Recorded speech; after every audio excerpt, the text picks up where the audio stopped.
श्लोक number 20।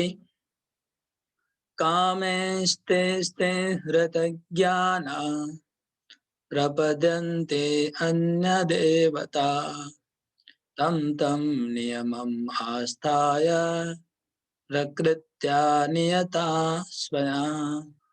Those whose intelligence has been stolen by material design surrender unto demigods and follow the particular rules and regulations of worship.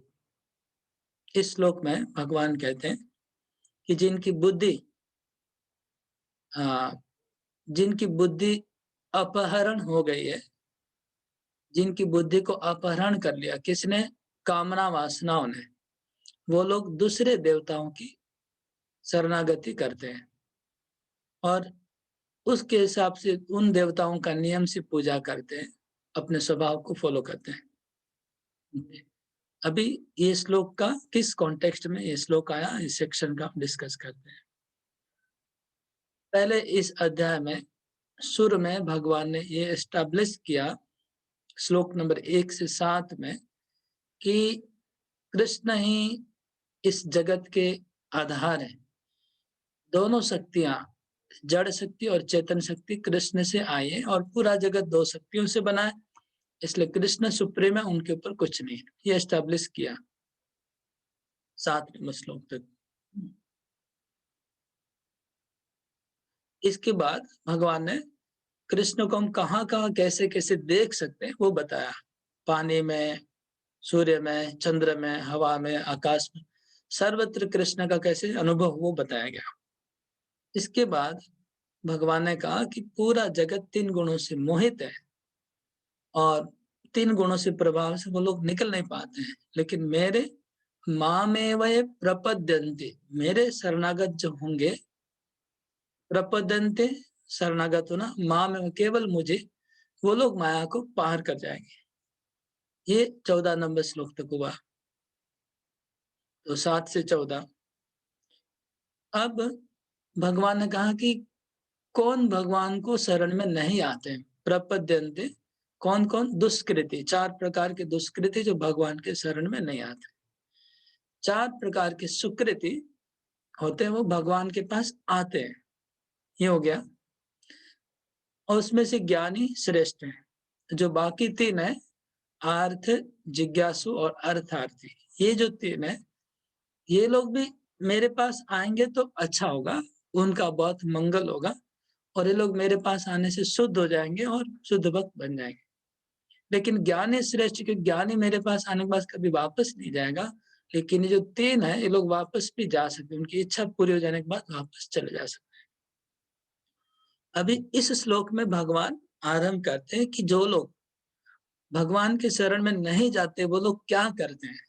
ये जो लोग भगवान के, एक तो दुष्कृति की बात है, दुष्कृति लोग भगवान के शरण में नहीं जाते तो किन के शरण में जाते हैं?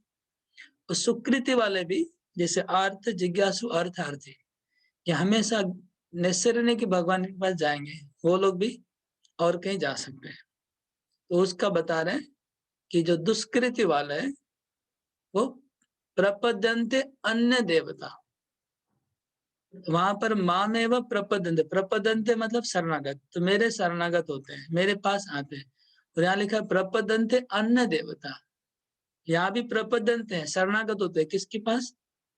अन्य देवता, दूसरों के पास जाते हैं। हाँ, भगवान खाली देवता लिखते तो भी थोड़ा मतलब लगता कि हाँ, लेकिन अन्य देवता, दूसरे देवताओं के पास, मतलब मुझे, मेरे पास नहीं आके दूसरों के पास जाते हैं, ये बोल रहे। और ये लोग का कामस्तेस्त हृत ज्ञान, इनका जो बुद्धि है वो अपहरण हो जाता है, उनका ब्रेन अपहरण हो गया है, इसलिए दूसरे देवता के पास जाते हैं। तो कौन कौन दूसरे देवता के पास जाते हैं?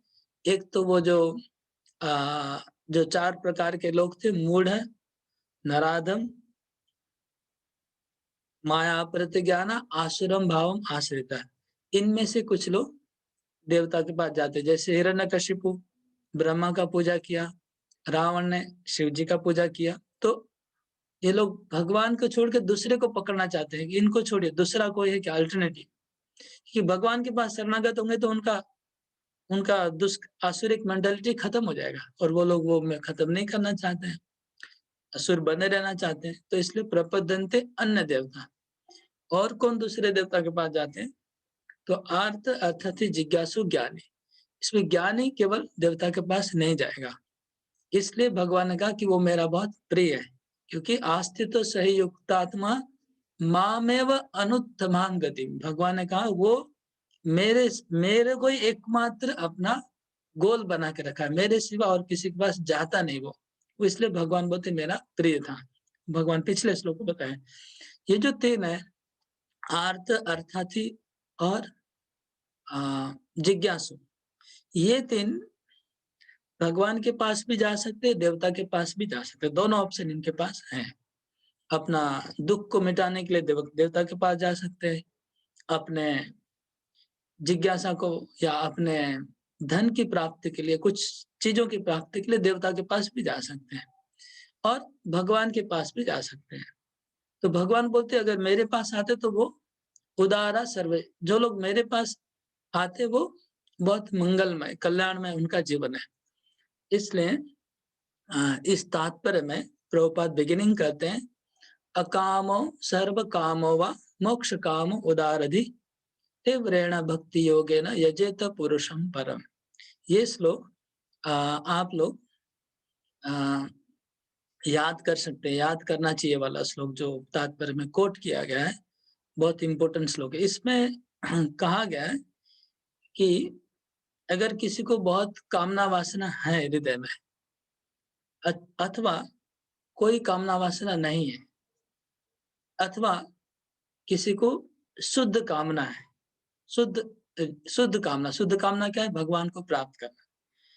वो सभी को ही चाहिए कि तीव्र तीव्रता से भक्ति योग का अनुशीलन करें। जिनको शुद्ध कामना है भगवान को प्राप्त करने की, उनकी शुद्ध कामना पूरी हो जाएगी।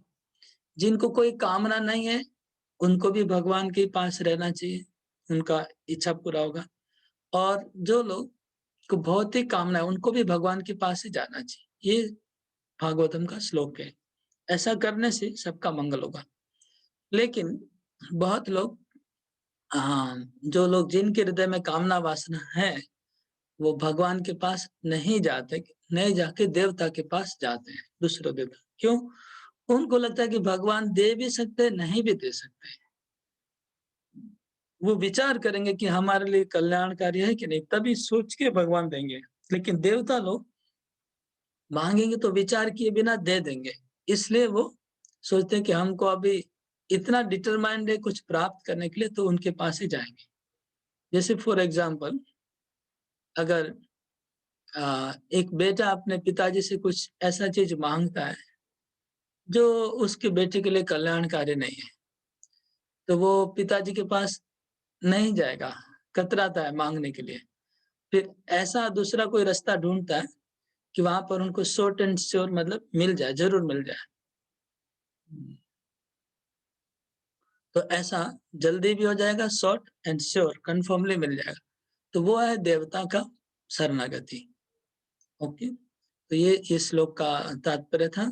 तो यहाँ से 20 से लेके श्लोक नंबर 20 से लेके आगे 24 तक ये जो सेक्शन है पूरा इसी के ऊपर चर्चा होगा। जो देवताओं की आराधना करते हैं उनके बारे में ही पूरा चर्चा होगा। भगवान उन्हीं के बारे में बताएंगे। प्रभुपाद तात्पर्य में लिखे, एकाला ईश्वर कृष्ण आर्ष भृत्य।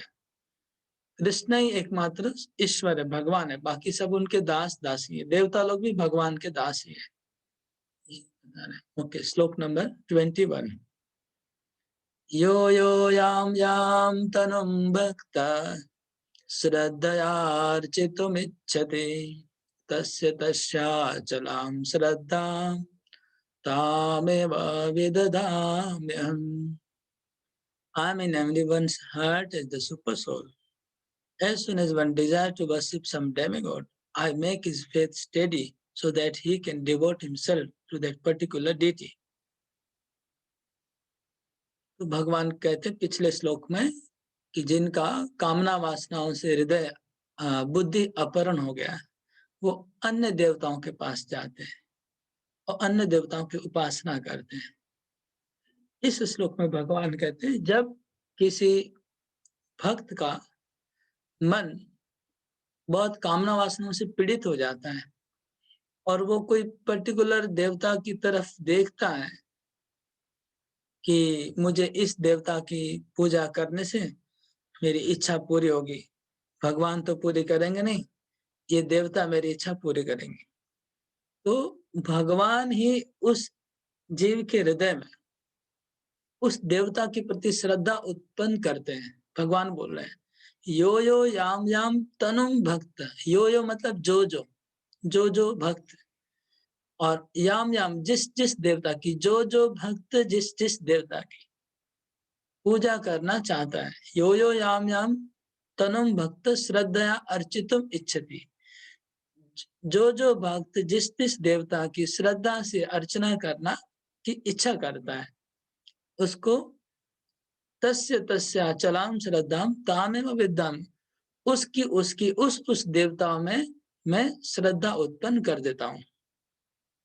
तो जो भक्त जिस जिस देवता की श्रद्धा पूर्वक अर्चन करना की इच्छा करता है, उस भक्ति उस देवता में मैं श्रद्धा बढ़ा देता हूँ, ये भगवान कहते हैं। इसका मतलब ये हुआ कि भगवान उनको हेल्प करते हैं, उस उसकी इच्छा पूरी करने में भगवान हेल्प करते हैं, क्योंकि अगर भगवान हेल्प नहीं करेंगे तो वो भी उसका काम पूरा नहीं होगा, उसमें भी भगवान का हेल्प चाहिए। देखिए, ये भगवान की करुणा का एक प्रकाश है। करुणा कैसे? कि जो लोग भगवान को नहीं चाहते, भगवान को नफरत करते हैं और नहीं चाहते भगवान के पास जाना और वो दूसरों के पास जाना, तो भगवान सोचते मेरा संतान है, कहीं पर भी जाना चाहते तो वहां पर ही भगवान उसका सेटिंग कर देते हैं ताकि उनकी इच्छा पूरी हो जाए। अगर परमात्मा उसको उस देवता में श्रद्धा नहीं बढ़ाएंगे तो देवता के प्रति उसकी श्रद्धा भी नहीं आएगी। इसमें भी परमात्मा का है हाथ। ओके, यहाँ पर तात्पर्य का पहला पैराग्राफ बहुत इंपॉर्टेंट है, आप लोग उसको पढ़िएगा। फर्स्ट पैराग्राफ, इसमें लिखा है, प्रभुपाद कहते हैं कि कोई पूछ सकता है that some may ask why the all-powerful God gives facility to living entities for enjoying this material world. So lets them fall into the trap of illusory energy. ये पूरा पैराग्राफ इंपॉर्टेंट है। भगवान सब जीवों को एक स्वतंत्रता देके रखा है। अगर कोई भौतिक जगत को भोग करना चाहता है, भगवान को छोड़ के भौतिक जगत को अगर कोई भोग करना चाहता है और उसके लिए कोई देवता की उपासना करना चाहते हैं, तो भगवान उस व्यक्ति को भोग करने की अनुमति देते हैं और उस देवता में उनकी श्रद्धा भी बढ़ा देते हैं। भगवान उस भक्त के जो भोग करने की इच्छा है उसको इंटरफेयर नहीं करते, उसको चेंज नहीं करते हैं कि ठीक है इसकी इच्छा को हम चेंज कर देते हैं ताकि वो मेरे पास आ जाए। भगवान कर सकते हैं, भगवान पावरफुल है। अगर चाहते तो एक जीवात्मा की इच्छा को बदल सकते हैं और बोलेंगे फिर कोई देवता के पास नहीं जाएगा, सब भगवान के पास ही आएगा। तो सवाल होता है कि भगवान ऐसा करते क्यों नहीं? क्यों नहीं भगवान सब जीवों की इच्छा को बदल के ऐसी कर दे कि सब लोग भगवान की भक्ति करेंगे और कहीं कोई जाएंगे नहीं। ऐसे कई बार भक्त लोग के मन में प्रश्न आते रहते हैं, बहुत लोग पूछते रहते हैं कि अरे इतने देवी देवता क्यों, इतने रिलीजन क्यों, इतने धर्म क्यों, इतने देवताओं की लोग पूजा करते हैं, फिर हम लोग के आपस में झगड़ा होता है और मतभेद होता है, और या फिर सब लोग एक देवता की पूजा करने से अच्छा होता हम लोग एक गोष्ठी में हो जाते, इतनी सारी गोष्ठी नहीं बन जाती, हमारा दल भारी हो जाता, सबका एक दल हो जाता। ऐसा लोग भक्त लोग के मन में विचार आता है, पूछते रहते हैं। तो इसका आंसर प्रभुपाद स्पष्ट रूप में बोल रहे हैं। प्रभुपाद ने क्वेश्चन को भी खड़ा किया है तात्पर्य में और आंसर भी दिया है। Prabhupada said, some may ask why all-powerful God gives facility to living entity for enjoying material world and lets them fall into the trap of illusory energy. कोई पूछ सकता है कि भगवान सर्वशक्तिमान है, ऑल पावरफुल है, तो फिर आत्मा को भौतिक जगत भोग करने के लिए अलाउ क्यों करते हैं? और उसकी वजह से let them fall into the trap of illusory energy. आत्मा को इल्यूजरी एनर्जी के ट्रैप में गिरने क्यों देते हैं? जैसे ये ट्रैप है, जैसे एक चूहा होता है, चूहा को पकड़ने के लिए जैसे हम लोग पिंजरा बनाते हैं उसको ट्रैप बोलते हैं इंग्लिश में। तो चूहे का जो पिंजरा वो ट्रैप है, इसमें चूहा फंस जाता है, तो उसमें चूहा खाने जाता है, कुछ खाना रख देते हैं, आप लोग पता होगा चूहा पकड़ने के लिए क्या करते हैं। वो खाने के लिए चूहा जाता है, जैसे ही अंदर जो घुसता है वो गिर जाता है।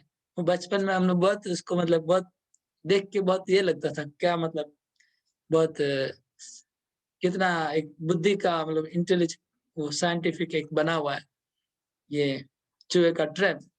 जैसे ही कुछ कोई खाने जाता है, फट से गिर जाता है और चूहा बंद हो जाता है। ऐसे ही ये इल्यूजरी एनर्जी का ट्रैप बना हुआ है। वो इल्यूजरी एनर्जी आपको थोड़ा सुख दिखाती है, गाजर दिखाती है, और जैसे ही खाने जाता है, तो ट्रैप में चूहा जैसे गिरता है, ऐसे गिर जाता है और बंद हो जाता है। और फिर बस उसमें बंधे रहते हैं। आहार केनो माया जाले पड़ी छे तो जीव पड़ी तेछो जीव में। भक्तिनाथ ठाकुर गाते हैं कि माया के ट्रैप में क्यों पड़ रहे हो? वहां पर खाने जा रहे हो दाना, दाना खाओगे तो जाल में फंस जाओगे। पंछी को बोले कि जाल में मत जाओ, खाना खाना है तो बाहर में खाओ, उधर जाल के पास ही खाना क्यों खाने जा रहे हो, फंस जाओगे। तो माया देवी का ये सुख क्यों? अगर सुख लेना है तो वैकुंठ का सुख देखिए, गोलोक का सुख लीजिए। उस माया वाला सुख में क्यों जा रहे हैं जिसमें ट्रैप में फंस जाएंगे? तो ये सुख ये भक्तों ठाकुर ने गाया, मछली को बोल रहे हैं कि तुम मछली को बोल रहे कि सागर बहुत बड़ा है, पूरे सागर में तुम विचरण करो, एंजॉय करो, और पर्टिकुलरली जहाँ नेट लगा हुआ है वहां पर ही तुम खाना खाने क्यों जा रहे हो? वहां जाओगे तो फंस जाओगे।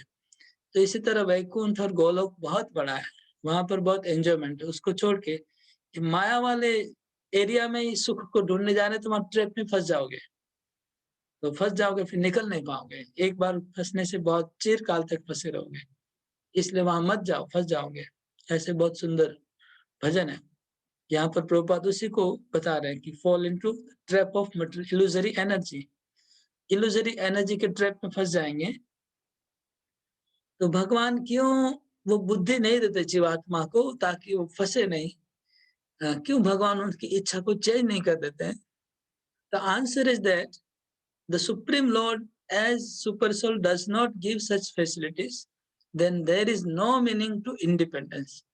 अगर परमात्मा व परमेश्वर भगवान अगर आत्मा को ये फैसिलिटी नहीं देते कि मटेरियल एंजॉय को, मटेरियल वर्ल्ड को भोग करने की फैसिलिटी भगवान देते हैं, क्योंकि वो इल्यूजरी एनर्जी के द्वारा ही भोग कर सकता है, नहीं तो भोग नहीं कर सकता है।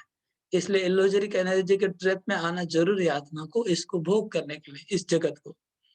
तो भगवान वो भोग करने की फैसिलिटी नहीं देते हैं, तो फिर there is no meaning of independence. फिर आत्मा का जो स्वतंत्रता है उसका कोई स्वतंत्रता बोल के कुछ रहता है नहीं। आत्मा को भगवान एक स्वतंत्रता दी है, को स्वतंत्रता को भगवान इंटरफेयर नहीं करते हैं, इसलिए भगवान एंजॉय करने देते हैं आत्मा को। Therefore he gives everyone full independence. Therefore he gives everyone full independence, whatever one likes. इसलिए भगवान सब जीवात्मा को पूर्ण स्वतंत्रता दे के रखे हैं कि वो जो चाहते हैं वो इच्छा कर सकते हैं। परमात्मा उसको फुलफिल करते हैं, whatever one likes. But his ultimate instruction is Bhagavad Gita is give up all other engagement and fully surrender unto me. सर्वधर्मान परित्यज्य मामेकम शरणम Vraj. That will make him happy. उससे वो खुशी होगा। भगवान ने लेकिन उपदेश दे के रखा है गीता में कि सब कुछ छोड़ के मेरे शरण में आ जाओ तो तुम सुखी हो जाओगे, यू विल बिकम हैप्पी। वो भगवान उपदेश देते हैं। तो ये बहुत इंपॉर्टेंट कॉन्सेप्ट है। यहाँ पर स्पष्ट लिखा है कि भगवान क्यों ये आत्मा को स्वतंत्रता देके रखे हैं। यो यो याम याम तनुम भक्त श्रद्धया अर्चितुम इच्छति तस्य तस्याचलाम श्रद्धाम तामेव विदुदाम्यहम्। यो यो याम याम तनुम, जो जो भक्त जिस जिस देवता की पूजा करना चाहता है, तो जो जो भक्त मतलब बहुत प्रकार, लाखों लाखों जीव है, उसमें अलग अलग कैटेगरी है ना, बहुत प्रकार के जीव है, बहुत प्रकार के मनुष्य हैं। लाखों लाखों प्रकार के मनुष्य हैं जिनकी अलग अलग इच्छाएं हैं। तो जिस जिस देवता की पूजा करना चाहता है, जिसका अगर किसी को शिव जी के प्रति आकर्षण हो रहा है, किसी को सरस्वती देवी की पूजा करनी है, किसी को दुर्गा का भक्त है, कोई काली का भक्त है, कोई गणेश का भक्त है, कोई कोई ब्रह्मा का भक्त है, जिसका भी जो भक्त होगा उसको भगवान वहां पर ही फिक्स कर देंगे, उसको श्रद्धा बढ़ा देंगे। तो प्रभुपाद तात्पर्य में लिखे कि वैदिक शास्त्रों में निर्देश है कि किसका पूजा करने से क्या प्राप्त होगा। जैसे प्रभुपाद बोलते हैं कि फॉर हेल्थ सूर्य देव है, फॉर एजुकेशन सरस्वती है, for beautiful wife Parvati Uma है, या हाँ, इस तरह से शास्त्र में अलग अलग देवताओं का वर्णन है किसकी पूजा करनी चाहिए। तो जो जो भक्त जिस जिस देवता की पूजा करना चाहता है, भगवान उसी में उसकी श्रद्धा बढ़ा देते हैं और वो भक्ति करने लगता है। आगे क्या होता है? सतया श्रद्धया युक्तस्तस्याराधनमीहते लभते च तत कामान् मय्येव विहितानि तान्। Endowed with such faith, he endeavors to worship a particular demigod and obtains his desires, but in actuality, these benefits are bestowed by me alone. वो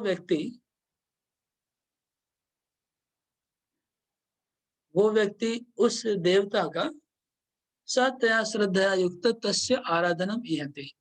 वो भक्त वो भक्त तया श्रद्धया, वो श्रद्धा जो मैंने दी है, वो श्रद्धा को लेकर के तस्य आराधनम, उस देवता की आराधना करना शुरू करता है। हाँ, भगवान की दी हुई श्रद्धा से वो देवता की पूजा करना शुरू करता है। तब लभते च तत कामन, तब उसको अपनी इच्छाओं की पूर्ति हो जाती है। मय्येव विहितान्, मेरे द्वारा ही सप्लाई किया हुआ मैं उनको भेजता हूँ। विहितान्, जो भोग उनको मिलते हैं वो मेरे द्वारा भेजे हुए हैं। ये श्लोक ना बहुत ही समझने जैसा, बहुत इम्पोर्टेंट है। इसमें क्या है, जैसे कोई पिताजी है, उसके लड़के ने पिताजी को रिजेक्ट कर दिया, त्याग कर दिया और कहता है कि मैं अपने हिसाब से जीऊंगा अपना, और किसी को अपना गाइड मानता है, हाँ, और किसी को अपना गाइड बना लेता है, और किसी को अपना गॉड फादर बना लेता है, ठीक है, किसी और को।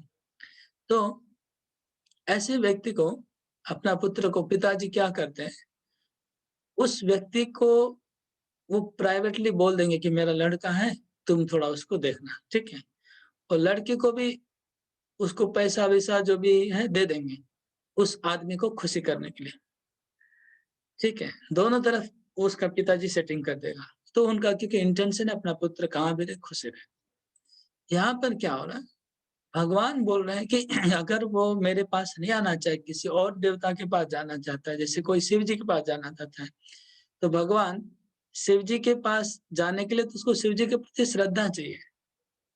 श्रद्धा के बिना शिव जी के पास जाएगा नहीं। जैसे कोई लड़का अगर उसका कहीं जाना चाहता है किसी के पास, तो वहाँ तो वो व्यक्ति तो नेचुरली उसको प्यार थोड़ी करेगा उसके लड़के को, उसको तो इंटरेस्ट है पैसे का, तो पैसा भी उसका उनके पिताजी उसको दे देंगे। हो सकता है उनको पता भी नहीं है, हाँ, उसके लड़के को पता ही नहीं है कि मेरे पिताजी ने ऑलरेडी पे कर दिया है, लेकिन उनका प्राइवेटली पिताजी उसके लिए पे कर देंगे, ऐसा करेंगे। तो भगवान ही उस भक्त को उसके हृदय में श्रद्धा डाल देंगे, ताकि वो श्रद्धा लेके जाएगा देवता के पास जाएंगे तो कुछ करेंसी चाहिए। बिना करेंसी का आप देवता से कुछ लेन-देन नहीं कर सकते हैं, क्योंकि वहाँ तो लेन-देन का बात होता है देवताओं के पास।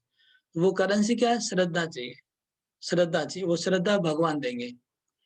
उसके बाद वो जो देवता है उनको जो आशीर्वाद देंगे, वो आशीर्वाद वो देवता के पास नहीं है, वो भी भगवान भेज देते हैं कि तुम ये भक्त को ये चाहिए, तो भगवान बोलेंगे दे दो उसको। जैसे वो किसी आदमी के पास गया है, तो पिताजी उसको बोल देंगे कि मेरे लड़के को तुम ये सब दे देना। लड़के को पता नहीं चलना चाहिए कि मैं दे रहा हूँ, उनको लगना चाहिए कि तुम दे रहे हो, नहीं तो वो लेगा नहीं। इसी प्रकार भगवान भी अपने भक्तों को इतना चाहते हैं अपने संतानों को, जीवों को, कि उस देवता के प्रति श्रद्धा भी भगवान दे रहे हैं, उनकी पूजा करने के लिए श्रद्धा चाहिए। पूजा के बाद वो जो फल मिलेगा देवता, वो भी भगवान देवताओं के थ्रू सप्लाई करे, वो भी उनको पता नहीं चलना चाहिए कि भगवान से आया है। ये भगवान की बहुत बड़ी करुणा ही है। आप आशा करता हूँ इस बात समझ में आया होगा कि भगवान की कितनी करुणा यहाँ पर दिख रही है और क्यों लोग देवता की पूजा करते हैं। इसका मतलब देवता की पूजा करने के लिए जो श्रद्धा चाहिए वो किसी के पास है नहीं, वो भगवान से आ रही है श्रद्धा।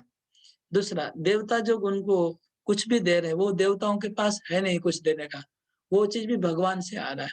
अन्य शरीरी बीच में लोग सोच रहे हैं कि देवता हमारी इच्छा पूरी कर रहे हैं, ऐसा सोच रहे हैं। और देवता लोग सोच रहे हैं कि इसको मेरे प्रति बहुत भक्ति है।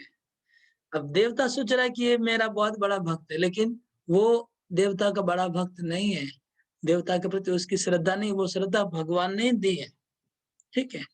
और ये सोच रहा है कि देवता बहुत बड़े दयालु है, मुझे इतना कुछ दे दिया, वो भी देवता ने नहीं दिया, भगवान ने दिया।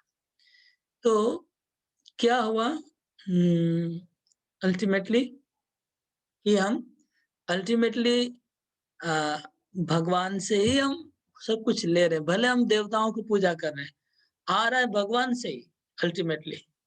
अल्टीमेटली हमारी इच्छाएँ भगवान ही पूरी कर रहे हैं, लेकिन अननेसेसरी हम लोग भगवान को यहाँ पर इग्नोर कर रहे हैं।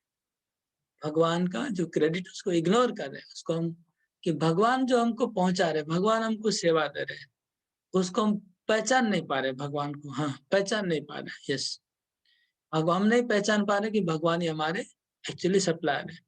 लेकिन जब कभी भी पता चल जाएगा, तब वो भक्त धीरे-धीरे भगवान के पास आ जाएगा। तो जैसे शिव जी का भक्त है, तो बाद में शिव जी उसको प्रेरणा करेंगे कि भगवान के पास चले जाओ। वो प्रेरणा करेंगे। भगवान के पास जाने के लिए शिव जी प्रेरणा कर देंगे बाद में। तो देवता लोग ही बाद में अल्टीमेटली एक समय आएगा कि वो भगवान के पास आ जाएगा। इसलिए जितने भी भक्त हैं, पहले किसी न किसी और की पूजा करते थे। इधर आने के पहले भक्त भगवान के पास। भगवान वो अलग-अलग जगह से फिर अल्टीमेटली भगवान के पास सब आते हैं। अन्तवत्तु फलं तेषां तद्भवत्यल्पमेधसाम् देवान् देवयजो यान्ति मद्भक्ता यान्ति मामपि। Men of small intelligence worship the demigods, and their fruits are limited and temporary. Those who worship the demigods to the planets of the demigods go to the planets of demigod, but my devotees ultimately reach my supreme planet. भगवान कहते हैं अंतवत्तु फलम तेषाम, उनका जो फल जो देवता लोग उनसे देंगे वो फल अंतवत होगा, नाशवान फल मिलेगा। नाशवान उनका फल होगा। तद्भवति अल्पमेधस, अल्पमेधा मतलब बुद्धिहीन, कम बुद्धि वाले। ये कम बुद्धि वाले जो देवताओं की पूजा करते हैं, उनका जो फल मिलेगा वो नाशवान फल मिलेगा। और मृत्यु के बाद ये लोग जो देवता की पूजा करेंगे उस देवता के पास जाएंगे। लेकिन जो मेरे भक्त होते हैं वो मृत्यु के बाद मेरे धाम में चले जाते हैं। हो गया। तो इस श्लोक का क्या-क्या इम्पोर्टेंट बात है। पहली बात है कि जो लोग देवता की पूजा करें उनको भगवान कम बुद्धि वाले बताते हैं। देवता की पूजा करने वाले कम बुद्धि वाले, क्यों कम बुद्धि वाले हैं? क्योंकि जिनकी आप पूजा कर रहे हैं देवता की, वो नाशवान देवता है, वो देवता की मृत्यु होने वाली है। वो नित्य नहीं है, देवता लोग नित्य नहीं, उनका मृत्यु होगा, पहली बात। और वो जो फल देंगे देवता लोग, वो फल भी नाशवान फल होगा, इसलिए अल्प बुद्धि, कम बुद्धि वाले हैं। क्योंकि आपका सौदा यहाँ पर लॉस का सौदा हो रहा है, क्योंकि सौदे में आप लॉस खा रहे हैं यहाँ पर, इसलिए अल्प बुद्धि है, कम बुद्धि है। दूसरा, कम बुद्धि इसलिए कि आपको चीज़ भगवान ही दे रहे हैं, लेकिन आप अननेसेसरी उस देवता को ही भगवान मान रहे हैं और उसकी पूजा कर रहे हैं भगवान मान के, इसलिए आप कम बुद्धि वाले हैं। तो ये कम बुद्धि वाले भगवान बोल रहे हैं अंतवत्तु। और एक बात है कि जो मृत्यु के बाद जो देवता की पूजा करता रहेगा, वो उस देवलोक में जाएगा जिस देवता की पूजा करेगा। सूर्य की पूजा करने से सूर्यलोक में जाएगा, चंद्र की पूजा करने से चंद्रलोक में जाएगा, इंद्र की पूजा करने से इंद्रलोक में जाएगा।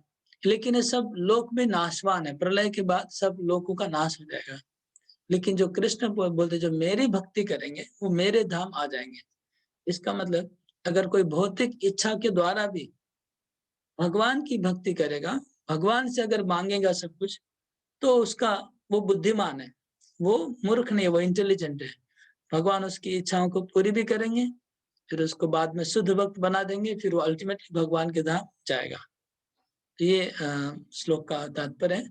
इस श्लोक के तात्पर्य में प्रभुपाद बोलते हैं कि बहुत लोग ऐसा बोलते रहते हैं कि किसी भी देवता की पूजा करिए, आप भगवान के पास ही अल्टीमेटली पहुंचेंगे। ऐसा बहुत लोग कमेंट्री करते हैं गीता में, you can worship any demigods, लेकिन अल्टीमेटली आप भगवान के पास ही पहुंचेंगे, जतो मत ततो पद।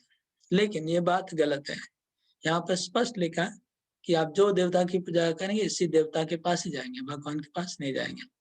और अल्प बुद्धि को लेकर भगवान ने, प्रभुपाद जी ने तात्पर्य में और एक बात कहा कि जो भोजन है, भोजन मुंह में डालने से स्टमक में जाता है। भोजन को आप शरीर के दूसरे कोई जगह नहीं डालना चाहिए। अगर कोई सोचेगा हम कान में डालेंगे, आंख में भोजन डालेंगे, तो वो जो प्रोसेस है भोजन डालने का, वो गलत प्रोसेस है। इसी प्रकार भगवान का पूजा करने का विधि यही कि भगवान की पूजा की जाए। अगर भगवान की पूजा करने के लिए आप सोच रहे देवता की पूजा करने से भगवान की पूजा होगी, तो वो पूजा विधि गलत है। कान में और आंख में खाना डालना विधि ठीक नहीं, मुंह में डालना है खाना। ये बात अल्प बुद्धि के लिए प्रभुपाद ने कम बुद्धि वालों का एग्जाम्पल दिया।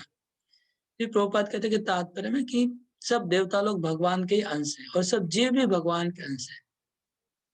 सब लोग जीव भी भगवान के अंश है, मनुष्य भी भगवान के अंश है, देवता भी भगवान के अंश है।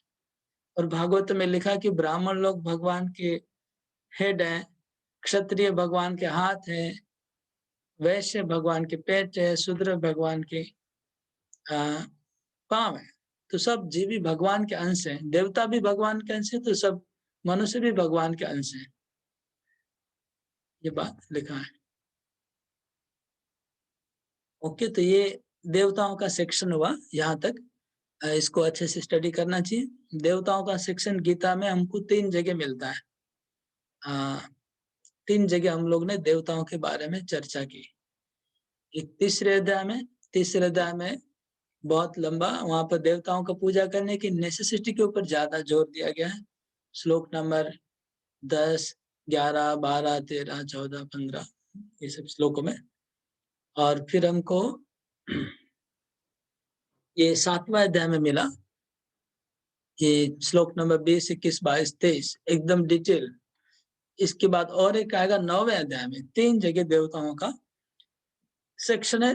तीनों सेक्शन को एक जगह रख के फिर उसको एक अच्छे से स्टडी करना चाहिए और उसका एक ऐसे बनेगा, वो लास्ट में बनेगा ऐसे क्वेश्चन।